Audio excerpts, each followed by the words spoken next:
Well, hello everyone, and thank you for being here at this final panel on the last day. I appreciate you coming. My name is Sarah Barry James, and I am a senior reporter with SNL Kagan. We provide news and data covering the financial side of the media and communication space. In just a second, I'll ask the four panelists to introduce themselves, and then we'll launch into a discussion about the future of digital entertainment in a multi-screen world. We'll try to save some time at the end for questions, and they've asked that you use the mic for the questions so that it can be recorded. All right, if you want to go down and introduce yourselves, that'd be great. Sure. I'm Ken Shapiro from Turner Broadcasting. I'm a Senior Vice President of Turner Digital Ad Sales, which is essentially all of Turner's digital properties, which kind of breaks out into a couple different buckets, which is our news properties, which is led by CNN, our entertainment properties, which is led by a lot of our television networks, TBS, TNT, Cartoon, Adult Swim.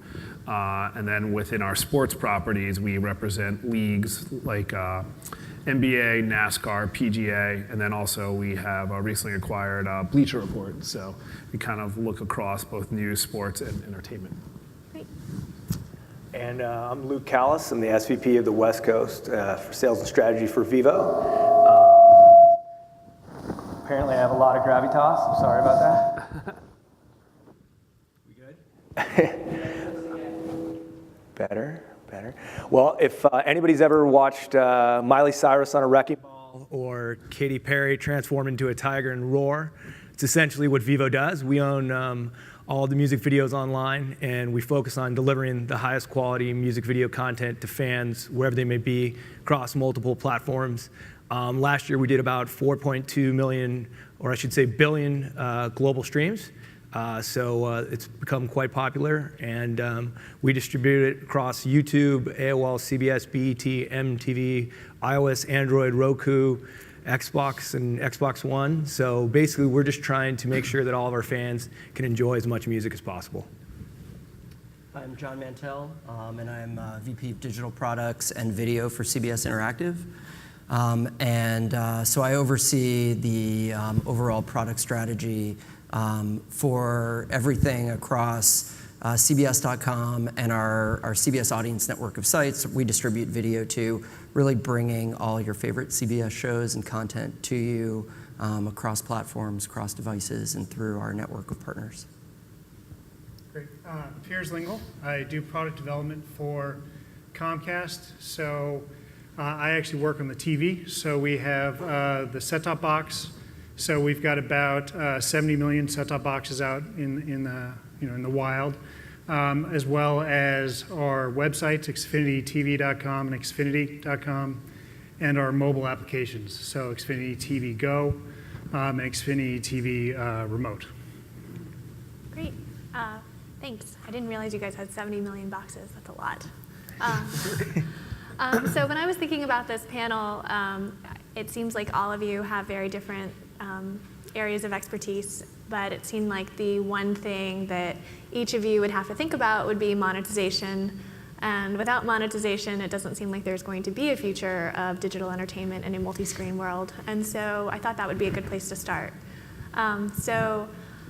Jonathan, if you could tell us a little bit about CBS's multi-platform content and the various ways that CBS is monetizing it. Sure. That'd be great. Yeah, so monetization, definitely an important piece of what we do.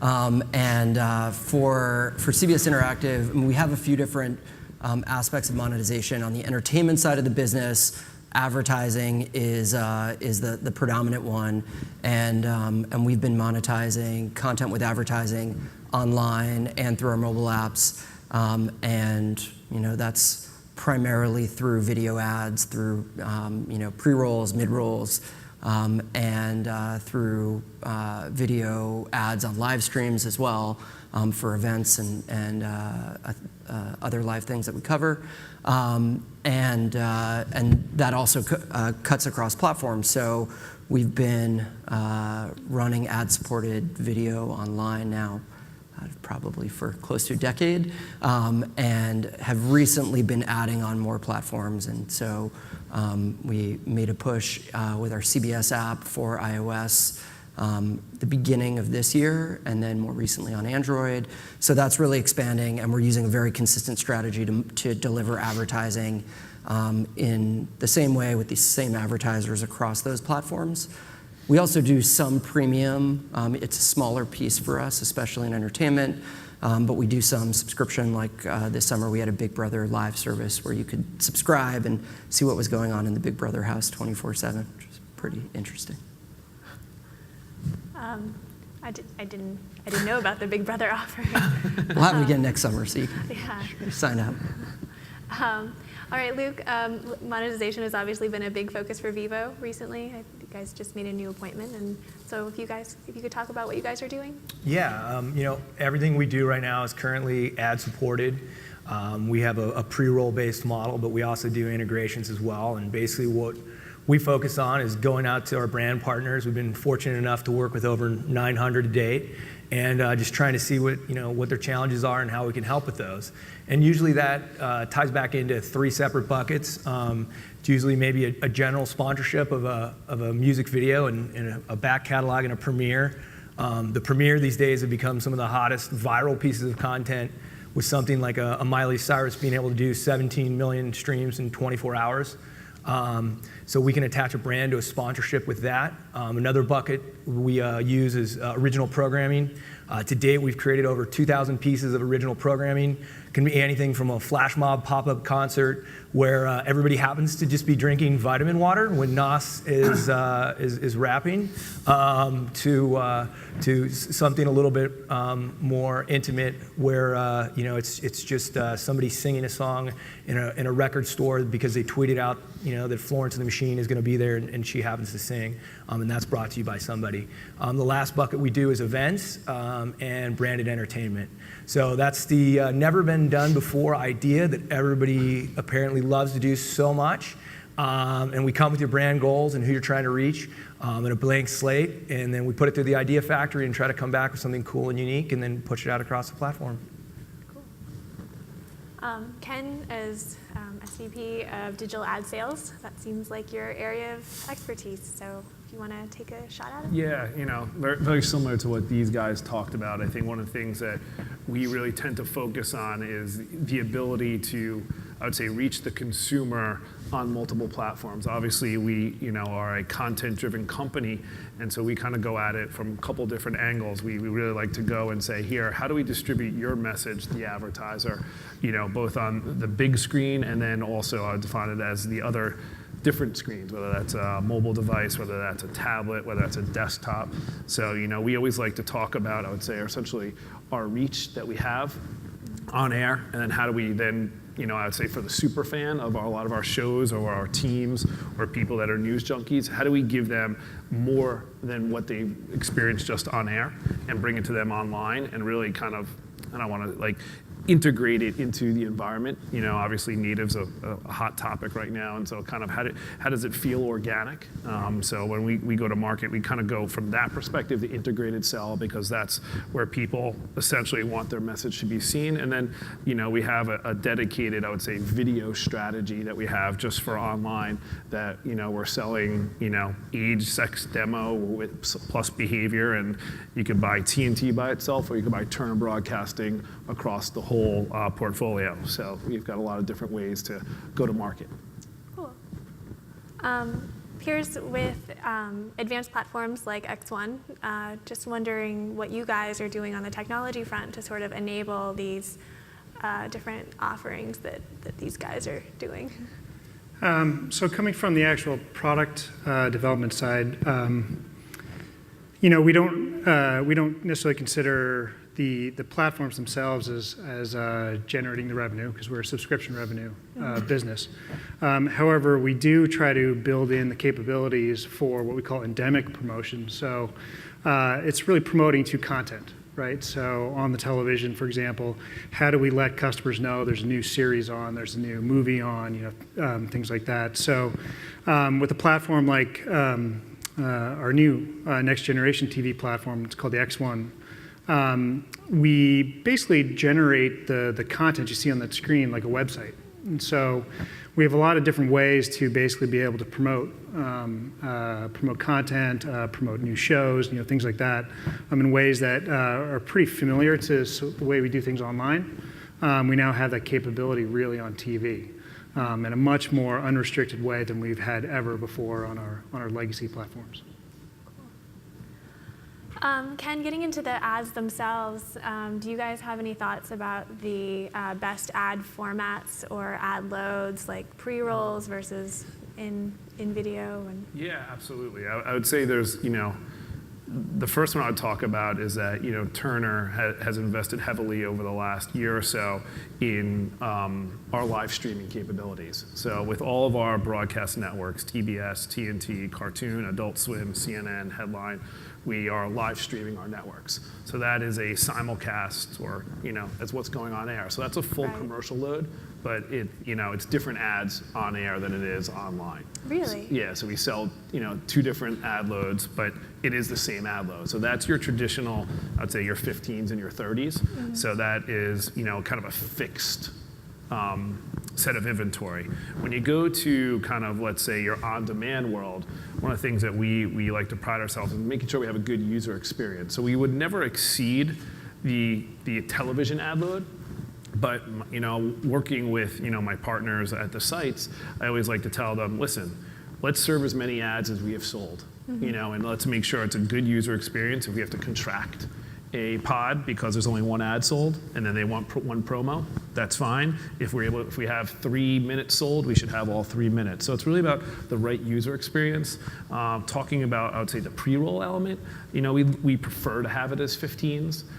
We're starting to get into shorter form than that as people are making 5s, 10s, 7s, as people are doing commercials, or not commercials, or messaging on Vine and different elements. Right. So like that's the best part, in my opinion, about digital and digital video from that perspective, is that it doesn't have to be a 15 or a 30. It could be a 7, it could be a 10, it could be a 5. And we think that is sometimes a better user experience. And a lot of times when we deal with shorter highlights, especially in sports, we want to make sure we're not putting a 30 in front of a 10-second dunk. Right. So it's really trying to make sure that user experience is great, but at the same time, we have to monetize, all the content that we produce. Right. And so with the different ad load in the live streaming versus on air, I guess the idea is that it's not counted in the C3 rating, but that it is being monetized separately outside of the C3 rating. Right. It's not part of C3 at this point. There's, the adoption is growing. There's authentication that goes along with it. So we're seeing a lot more people, especially when we have our live sports on, people, saying, I want to watch NBA on Thursday night, or they want to watch the MLB playoffs on TBS. So we're seeing people wanting these live events when big news stories are happening. We're finding that people are logging in and keeping CNN up on their desktop all day. So there's, the ability to have it live on all your platforms, is what essentially the consumer wants.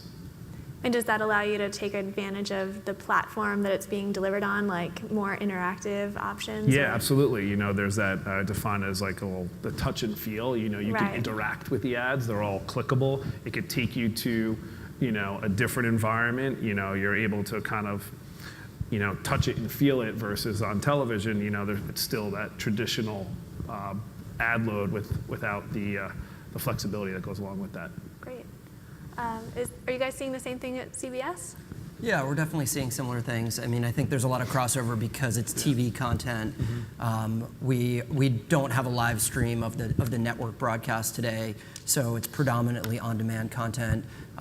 But we do see, a lot of 15s and 30s that roll in. We have our ad loads vary, but they can approach TV ad loads. We're very conscientious about the user experience as well, and we watch how people's consumption habits change as that ad load varies. I will say it's been working really well, and so far I think there are a lot of users who are grateful to have access to free content online that they can get that has advertising integrated. As I said, the video component is the biggest driver of revenue for us, but we also have other ad components that flow in as well. So we'll do sponsorships that roll in that have a video component, but it could be, an advertiser could buy a sponsorship around one of our CBS shows, own that show space on the website and in the mobile apps, and have some placement in video as well. As far as interactivity goes, we're definitely seeing more online where people are using those video placements and starting to do some more interesting things where you can actually interact with the video ad itself. Less so in mobile. We're still sort of figuring out the technology around that, but I think it's going to get really interesting as we start to really push ahead in that area. Yeah.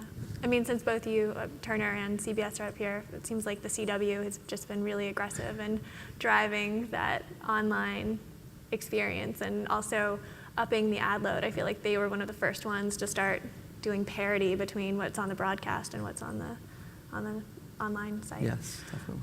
Not that I watch the CW online all the time. Well, Luke, with short form, is that different in terms of the kinds of ad loads or ad experiences that you're offering? Well, absolutely. I mean, we kind of have to be our own governor because there's no classic conditioning that's taken place. TV has its 22 minutes of content and 8 minutes of ads per half hour, and that's what people are ready for, and they have the pod and they don't have the pod. For us, it's a very different approach. We basically set out to have a consistent user experience. We serve an ad every 6.5 minutes of actual video consumption.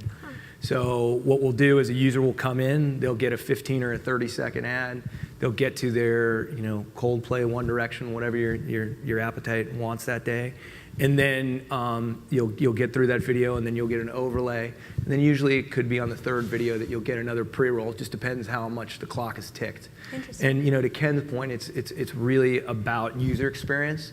We want to be consistent, and we want people to know that, hey, our content's free. You don't have to be a subscriber to Spotify or pay for Pandora. To hear the music, you can go on to any of the Vivo sites that we power and listen to it for free. But your trade-off is that you're going to have to watch that first pre-roll, and then every 6.5 minutes another one. Right. And we serve 15s and 30s. We've experimented with both.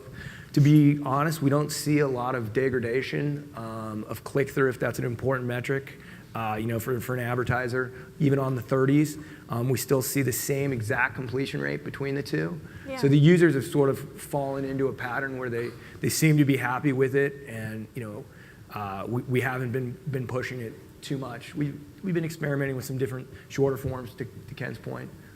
The shorter the better, or maybe some pre-graphics when somebody comes in from a sponsorship level. We're sort of our own bosses in controlling and creating our own destiny of enjoyment for the users. Right. With the shorter forms, does that become then an ad pod where you might have multiple spots, or do you keep it a single spot? Well, no. I mean, what we'll do is we just don't care where the consumption happens, because on the platform right now, we've got 75,000 videos from over 21,000 artists. So when you come in and you happen to watch Carly Rae Jepsen, when you finish that video, the next video that's recommended to you is somebody that's in that ilk. We might say, oh, it looks like it's time for Selena Gomez. When you click into that is a different artist, and you're not going to get an ad then. And then when you go to the third artist, then you will get your ad. So we don't pod it out like that. It's just more time-based. If you sponsor an original programming, though, we do this thing called Lyric Lines, where we have this guy who's a YouTube star, Tommy, go around and try to pick up chicks using actual lyric lines.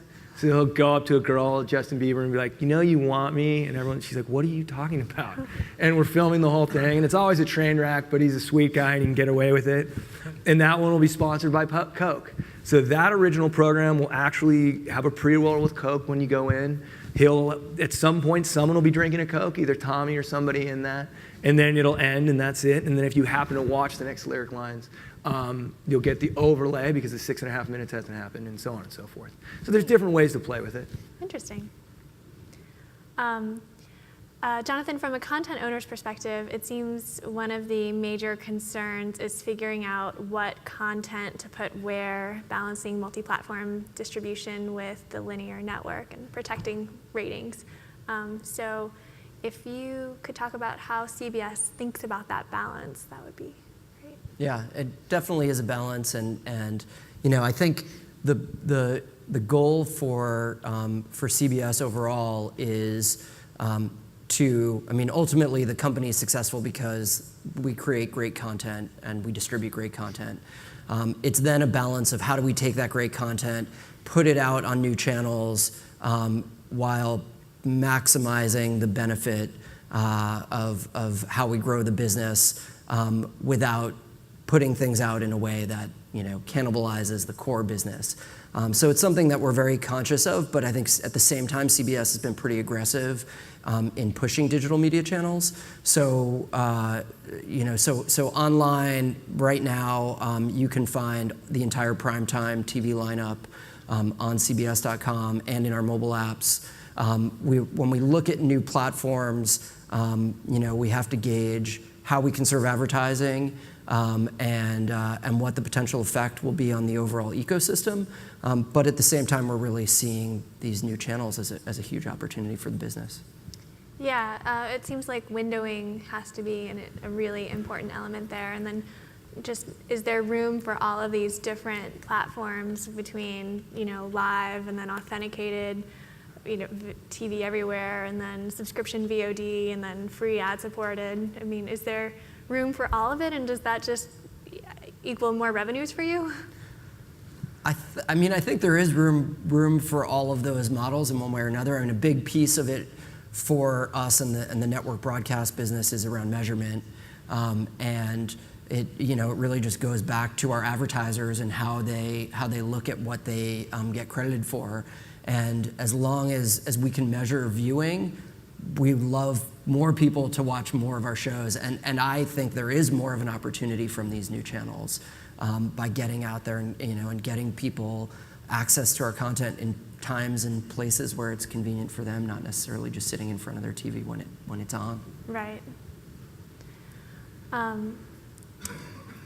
Ken, can you talk about your view on authentication?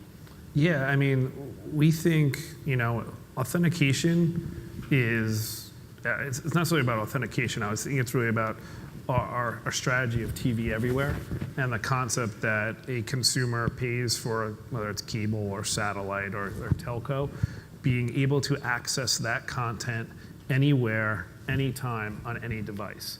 Listen, TV everywhere is an unbelievable product, and the adoption rate is getting better and getting stronger. I would say one of the things that we're excited about is that I think as you enter your home, I would say your cable box will recognize that, oh my God, this person also is a broadband subscriber, and will automatically authenticate all your devices in your house. So from an authentication standpoint, we have a dual revenue stream. As a cable company, it's ad sales and subscription. So we know that if you're paying for this service, we want to be able to deliver it to you, again, live, on demand, wherever and whenever. So we think it's an absolute great property. We believe that the adoption rate is growing. It's got a little bit of ways to go, but I think it's going to get better. And just like, you've got a handful of passwords and things of that sort, you just got to know your username and password. But, once you understand it and get it, and we just need, I would say, a lot of, our cable brethren to kind of get caught up with us. I think we've been a leader as Turner and Time Warner to kind of putting a stake in the ground. Is this what we want to do? And slowly, NBCU is part of it, and a lot of other ones. So I think we're going to get to a point relatively soon that you're going to be able to watch live television on all your devices, and you'll hopefully have all your channels. And if you miss something the night before or the hour before, you could watch it on demand as well. So we believe it's a great consumer experience that is still in the early stages of adoption, but it's one of these things that I think is critical for our industry.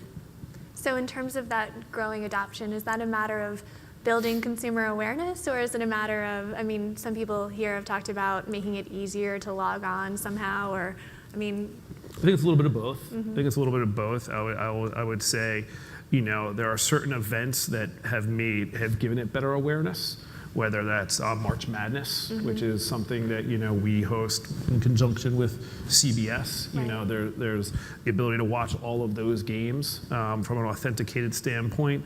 Probably the Olympics that are coming up, you're going to see a lot of that from that element within that family. So I think it's both. I think it's awareness, and it is a relatively simple process. I mean, I know my username and passwords, so it's once you get it once, you put it in whatever system you have, and then we find that once people know it, they tend to use it more and more, and especially within the home. It makes all your devices televisions. Yeah. So- No, my dad is an HBO subscriber, but does not use HBO Go, and I don't understand. Right. So- So it's that model, and that's This part Christmas. of Time Warner. There you go. Yeah. It's happening. HBO Go and all of that all those are the greatest gift ever. I don't even turn on my TV when I get on a hotel anymore. I just log into the iPad and I'm like, oh, I never watched The Wire. I should have done that. Here we go. Right. Or insert other show. Exactly. Then you find yourself up all night. I know. I'm going like, back why to is it back 4 to a.m.? I back. have a panel tomorrow. It's gonna be packed. So switching to delivery for just a little bit, Piers, can you talk about X1 and why they're important both for Comcast and then also the consumer? Delivering TV has been relatively, the technology has been relatively the same for the last quite a long time. What X1 lets us do, it's an IP-based guide. And so we don't have any restrictions in terms of how we deliver content. It doesn't necessarily need to say go to a set-top box. That content could go to an IP-based device like an iPad or your Android phone or what have you. So when you have a platform like that, the limitations start becoming really just business limitations. So we talk about sort of the best customer experience, and we can start thinking from a product perspective how to best deliver that content to the customer at the right time on the right device, the way they want it. And then the negotiations can happen from our business folks saying, do we have the right rights in the house, the right rights outside the house? How do we get this content to the customers? But the platform technology gives us that opportunity to make it so that there's nothing really standing between us and getting the customer their content except signing the right kind of deal. Yeah.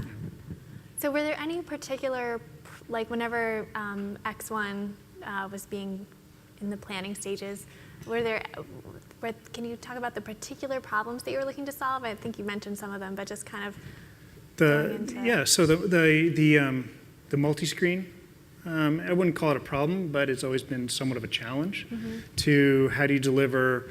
What we traditionally have done is we've had a similar experience on different platforms, but not the same experience. So one of the things we thought about with X1 was we don't want it to be like each other. We want it to be the same thing, just delivered on different platforms. Right. So X1 helps us solve that. X1 also helps us solve real fundamental customer experience and ease of use issues. So things that we can iterate through very, very quickly in mobile or on the web have traditionally taken a very relatively long period of time on the set-top box. It's not uncommon for a set-top box software upgrade to take 18 to 24 months to roll out across the country. Right. With X1, we've done 4,000 updates this year. It's incredible. For the different pieces that we keep upgrading so every day your TV is actually getting better. Right. And so a platform like that, again, it all comes back to how you deliver that best customer experience and remove as many obstacles as you can that are preventing you from getting that customer experience. Yeah, it really reminds me of like a Chromebook versus a PC laptop, where the Chromebook is supposed to get better and faster with each software update, whereas my PC laptop just gets slower. And Well, we call our regular set-top boxes our native set-top boxes because they're running native code. So meaning they're kind of like a PC. So they kind of boot up and they're running their own code. That's why it takes so long to upgrade them. X1 is a cloud-based system, so we update it in the cloud, and then every TV gets it immediately. Right. We don't have to do market-by-market rollouts anymore or head-end-by-head-end rollouts in the cable vernacular. So we can upgrade basically a data center, and customers just get turned on automatically. So we're going to go from Internally we call it X2. It's basically an upgrade to the user interface, but sometime in Q1 of next year, customers are going to have a lot better TV, and it's just going to happen automatically. And it's going to look better. It's going to have more features. Again, they haven't had to do anything to make that happen. You mentioned the 70 million set-top boxes in the wild. I imagine a lot of those are the legacy footprint. So. Yeah. So we've got quite a few of what we call they're full set-top boxes. Then we've got what we call DTAs, which are relatively recent, where we're converting that analog signal to digital, and so that takes up a good portion of that 70 million as well. So across that footprint, we are trying to roll out X1 as fast as we can, and at the same time look at the certain capabilities that we can try to bring back to those older set-top boxes to bring them up to kind of a modern level. This is just out of curiosity, in terms of the X1 rollout, with the 70 million, I assume that there are a lot of homes that probably have multiple set-top boxes in their homes. Is that moving more toward, you get, one and then more of a gateway for the other televisions in the household? Or? Certainly on the native side, you don't really have that, so every set-top box is kind of an island. As we roll out to X1, there's different kinds of topologies, I guess you'd call it. So you could have a gateway with clients, and I think as you see sort of the industry advance over the next 18, 24 months or so, you'll see that maybe even the clients are less necessary. As you have smart TVs, right. As you have sort of more advanced capabilities in IP-based devices, you don't need that set-top box doing what it's doing today. Great.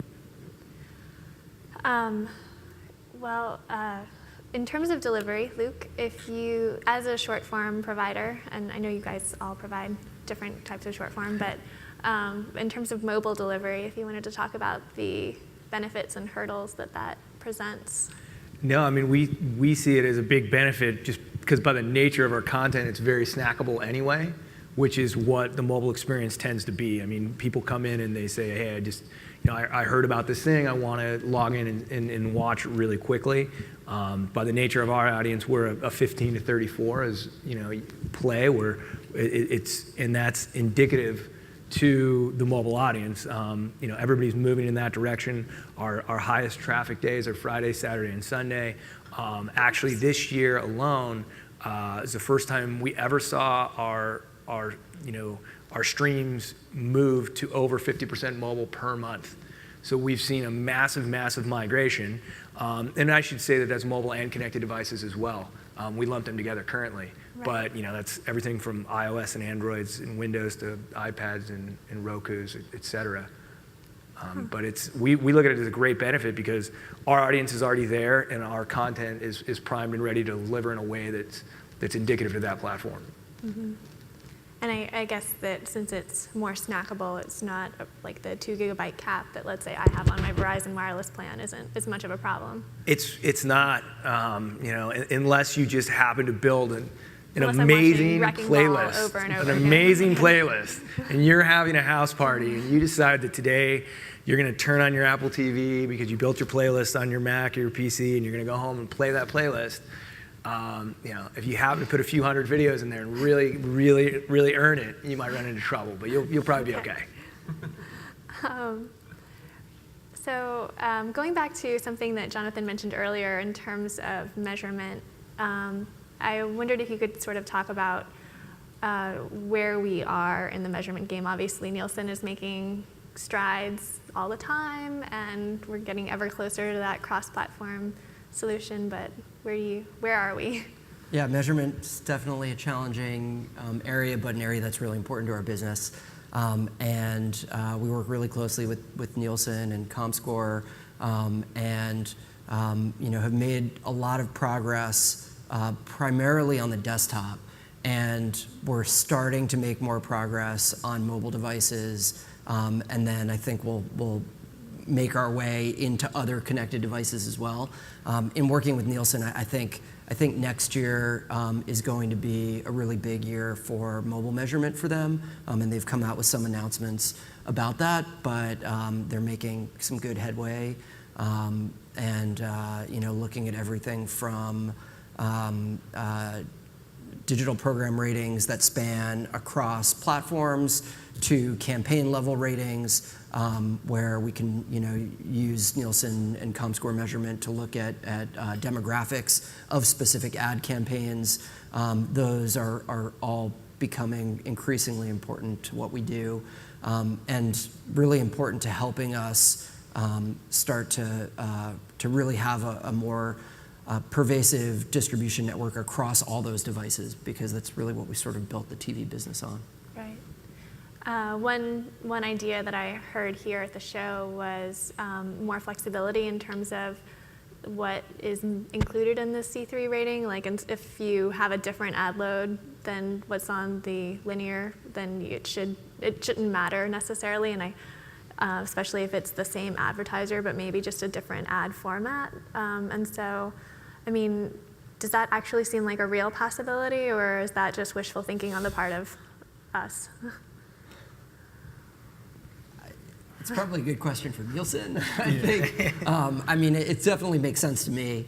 But at the end of the day, if we can expand viewership and get credit for digital viewers, we'll figure out a way to make it work.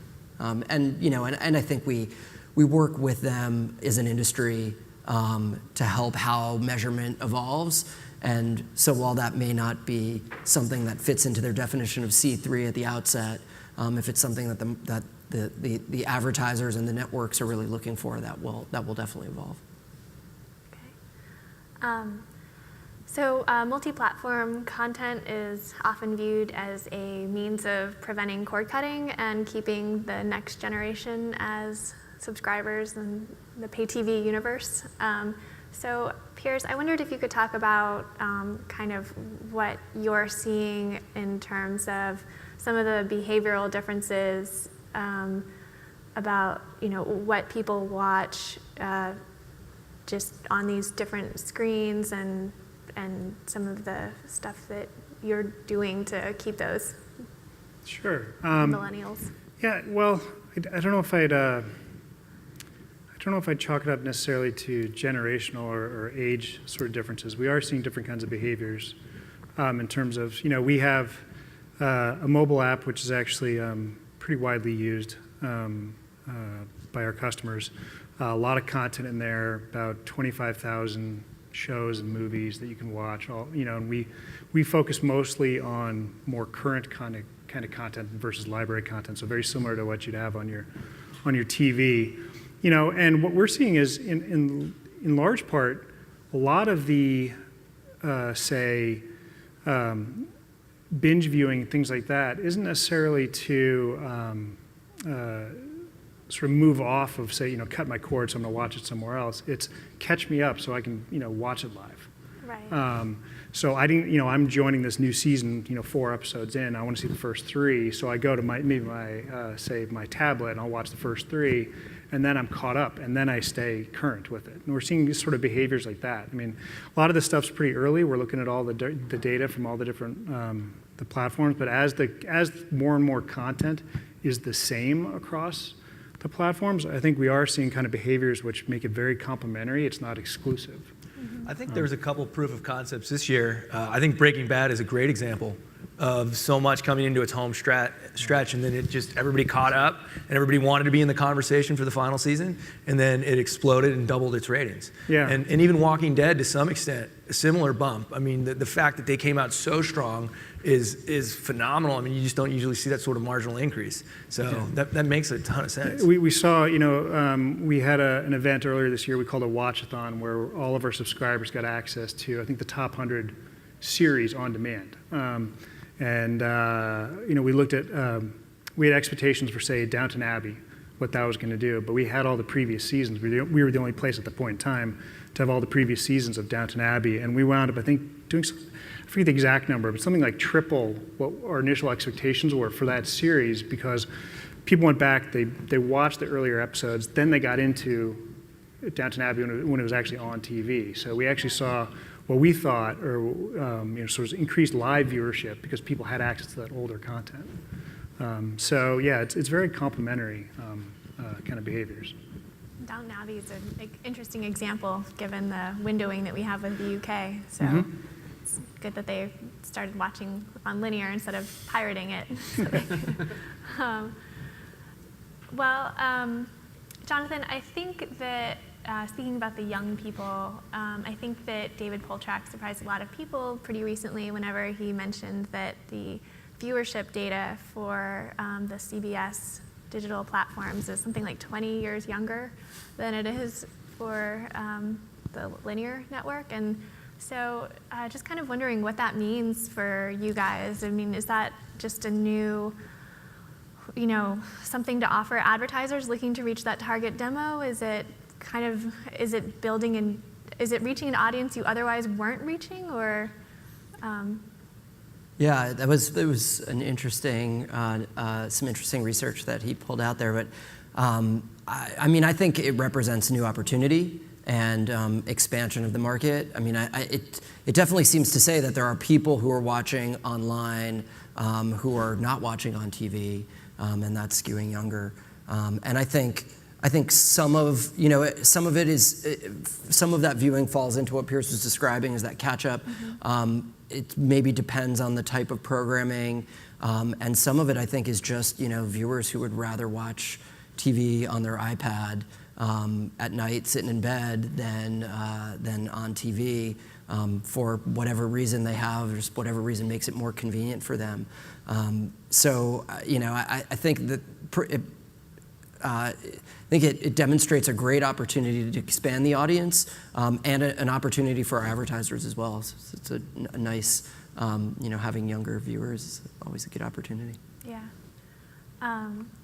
Piers, this is not something we talked about in advance, so I'm going to surprise you with it, and I'm sorry. But one thing I've wondered about at this show is whether some of this on-demand viewing or some of these on-demand offerings or streaming offerings, are they replacing DVRs in some way? Like, instead of recording Scandal whenever it's on at 10 past my bedtime, am I watching it online instead? Well, I mean, there's been a DVR behavior since the dawn of DVRs. If people do the mental math of like how much hard drive space do I have, Right. And if it's something available on demand, then they won't record it. We see stuff like that all the time. As the hard drive space is sort of going away as they get bigger and as stuff moves to the cloud, it's more about sort of how can I get access to my content sort of the fastest. Is sort of the behavior that we see. And so for us, and certainly when you guys are talking about sort of C3 and things like that, we'd love people to watch live. We'd love people to watch on demand. Sort of DVR's third sort of priority. But the DVR has this, has a lot going for it as far as it's the most explicitly personalized, viewing experience you have, because they're your shows, you set them up for recording, Right. You watch them the way you want to watch them. So I think if we can bring those capabilities that sort of bring DVR-like personalization to on-demand and to live, I think you're going to see behavior of people moving over towards more on-demand versus DVR.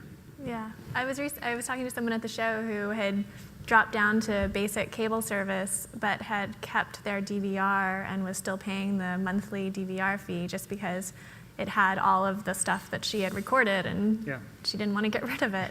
It's like a hard drive almost. No, people who use DVRs, like I think probably we all do, like you love them, right? I mean, that's your stuff. Right. And so we're always trying to come up with ways of providing that kind of like that really, really deeply personalized selection of content to customers.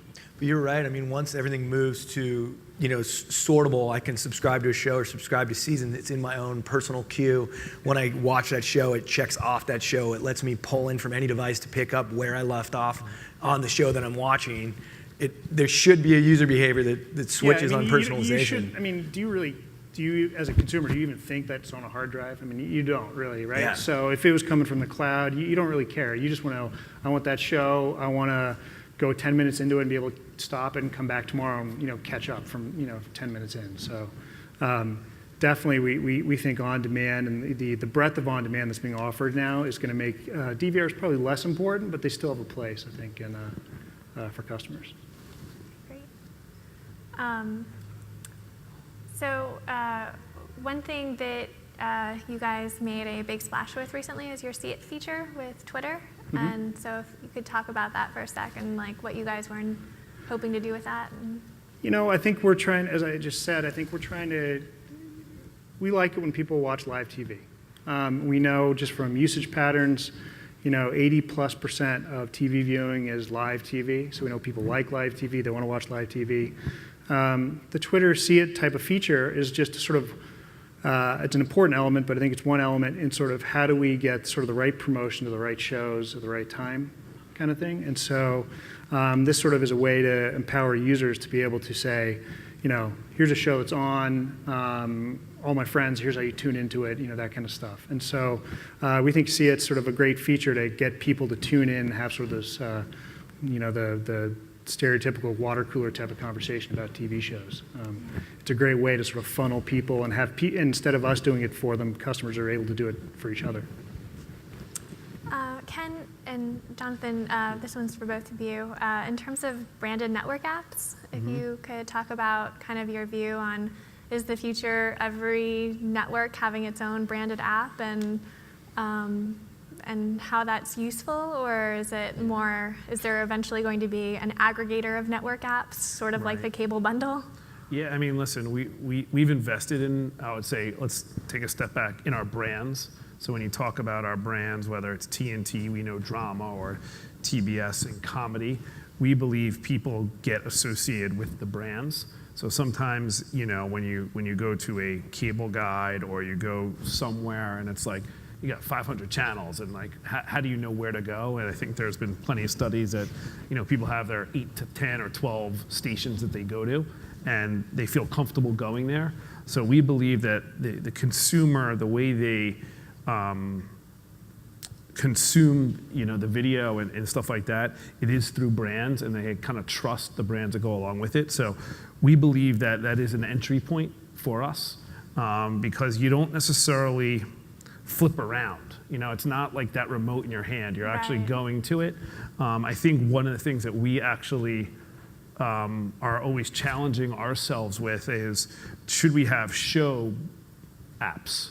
So, Big Bang Theory, we have, that on TBS, and from CBS is like, but there are people that are just Big Bang Theory fans, or Falling Skies on TNT. So the question is how do those shows that are super popular, that live, kind of almost stand by themselves? I always say about this, it's like, using the Breaking Bad example, it's like, I watched Breaking Bad, I don't necessarily watch AMC. Right.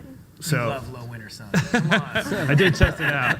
But so like, it's the concept. I think that's actually when we talk, our strategy sessions is kind of like that common denominator, or that battle is it about the show or is it about the brand? But we believe at the core it is about our brands, and people are going to go to trusted networks that they feel really comfortable with.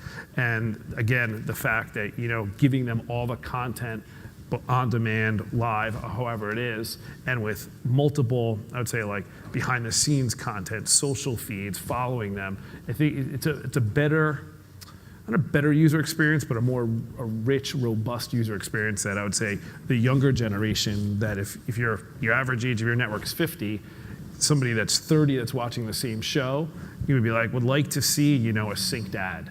And like to see, a Twitter feed that's going along. So it's a different way to consume content, and I think that's actually really important for the future of, I'd say kind of television viewing.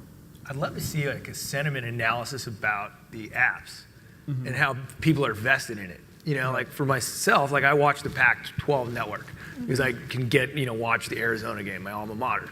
I love my Pac-12 app. But when I'm on the Pac-12 channel, like 300 and whatever in DirecTV, I have no relationship with that channel. And I don't, I don't know why I feel that way, but like every time I punch in and I'm like, oh, here we go, And I'm just curious as how much more people are vested in it. Because, and I think going into the niche actually is really, really fascinating. Right. Because people love their shows. Right. And it seems like all of society and pop culture right now is getting more and more niche oriented, right? You can really just service yourself in any way that you want. I don't want the broad. And that's why you see people releasing albums and movies and other forms of content. When you go really, really broad, you almost don't get anyone.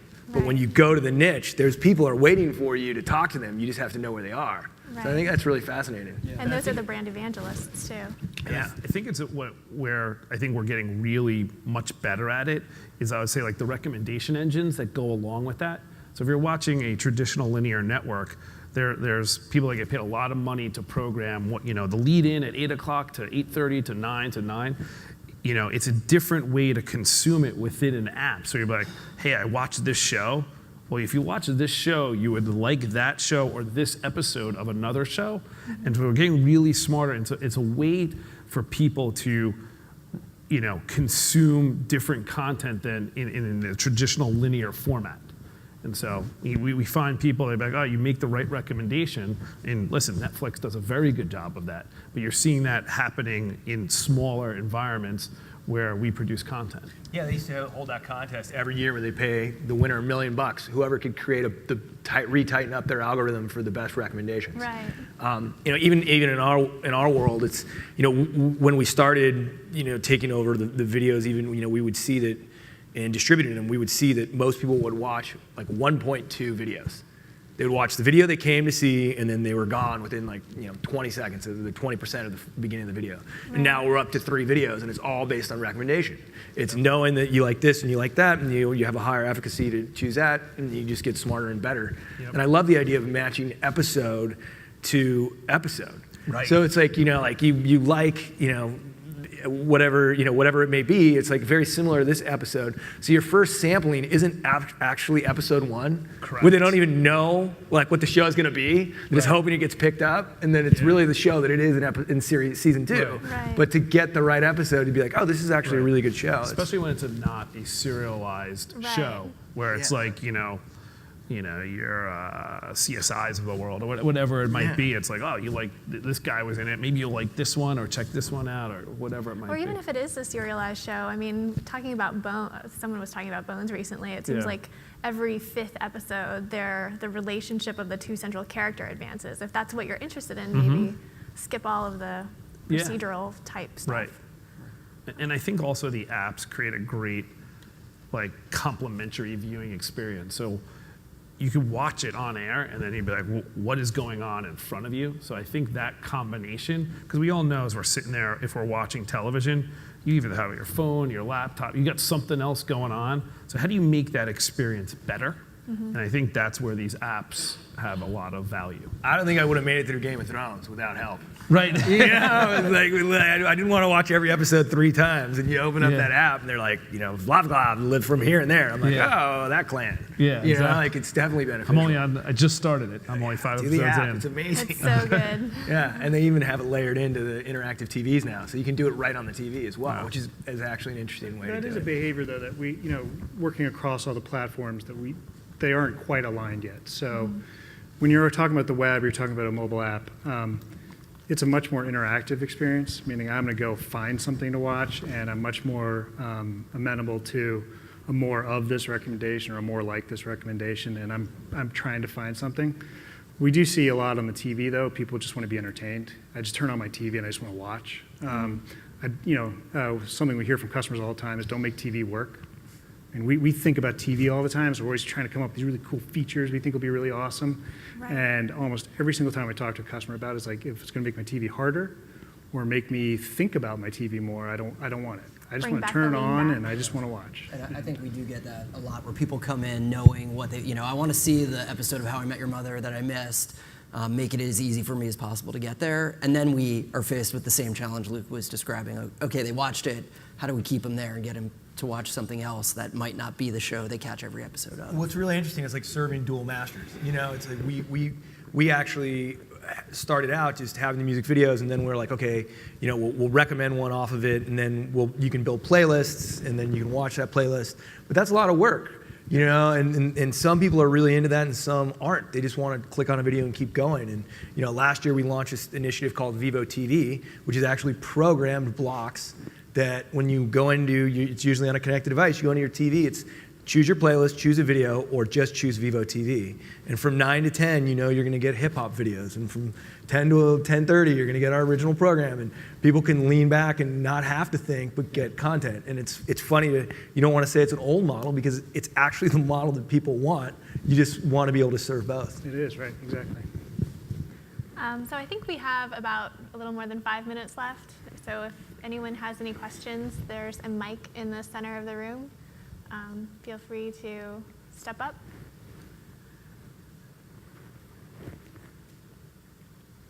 This is kind of a lonely experience. No, this has been a great panel. I'm sorry there aren't more people here to have absorbed it because I found it one of the more lively and interesting panels of the whole conference. So thank you, Sarah, for your energy and your enthusiasm. But I wanted to direct my question to Pierre. So, of course, cord cutting, cord shaving, cord clipping, cord snipping, whatever, has been, a very, it's been bandied around for years now. And the question I have for you is, baby boomers notwithstanding, what kind of adoption are you seeing consistently? I think this was kind of brought up, but I want to kind of address it a little more specifically. When people graduate from college, are they immediately subscribing to cable? What are those numbers realistically looking like right now? I probably can't speak authoritatively for the company on all the different numbers for those folks. I can say from a product offering kind of perspective, we're actively going after sort of younger customers like in college, making it pretty easy for you to get connected when you're on campus, trying to eliminate, like you don't need a set-top box, you can get it through your PC, for example, on campus. Because we know those folks want to watch that content. It's not that people don't want to watch TV anymore, so they want to watch it. We're just trying to come up with better ways of getting it to them, so that when they do graduate, they go get their own apartment, whatever it is. It's a much more natural progression. So I know from a product perspective, we're trying to serve those audiences. I think I need to leave that to our business unit folks to talk more about the numbers. Yeah, there's actually a really interesting startup out there that actually probably most of you work with, Tivoli, and HBO.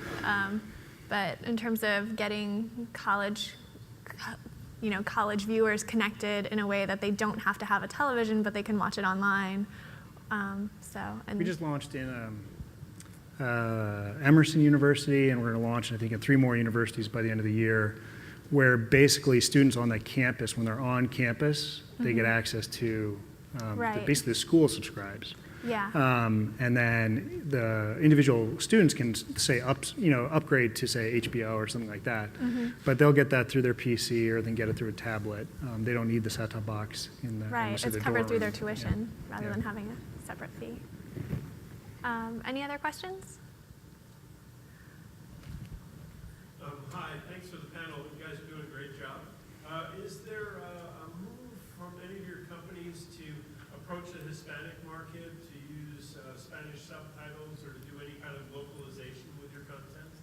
Yeah, I mean, Hispanic is some of the most popular content that we have online as far as music videos go. Our site's actually 3 times the size of Univision and Telemundo combined, at least online. We sell out of our Hispanic inventory every month, and that's Spanish language or Hispanic, which can be American lyrics, but still Hispanic viewers. It's phenomenal. Yeah, we're constantly coming up with ideas to create new content. We'll take a series we have called Detected, which is we're trying to find a band before anybody has found it and push them up.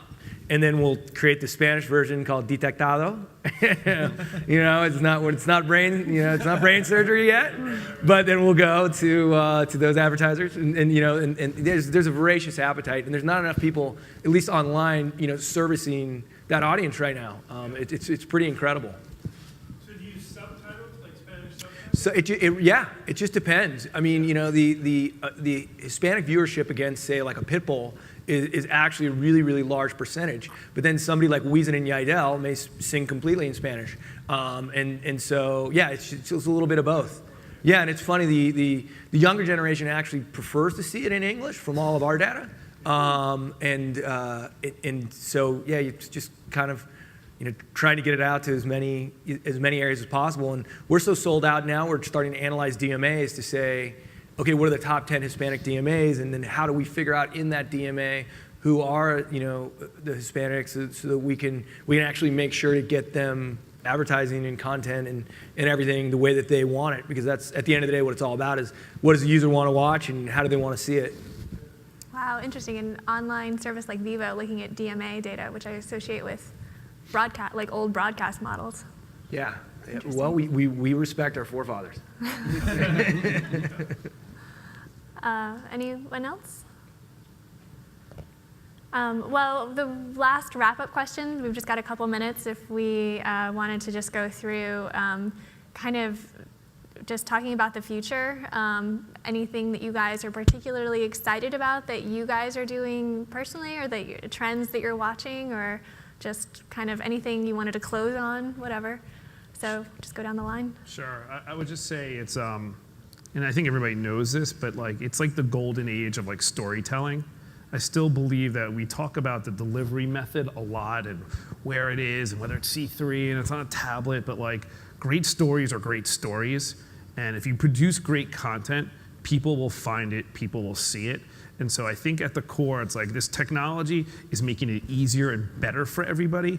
But again, it's about creating it and doing it the right way. And I just believe that like, whether it's Turner or Time Warner, I think they're doing a really good job of doubling down on that, whether it's HBO, whether it's, the Warner Brothers movie studios, whether it's, live news, live sports, animation. So I just, like, again, great content, make people give the ability for everybody to find it. And listen, it'll take off from there. Great. Luke?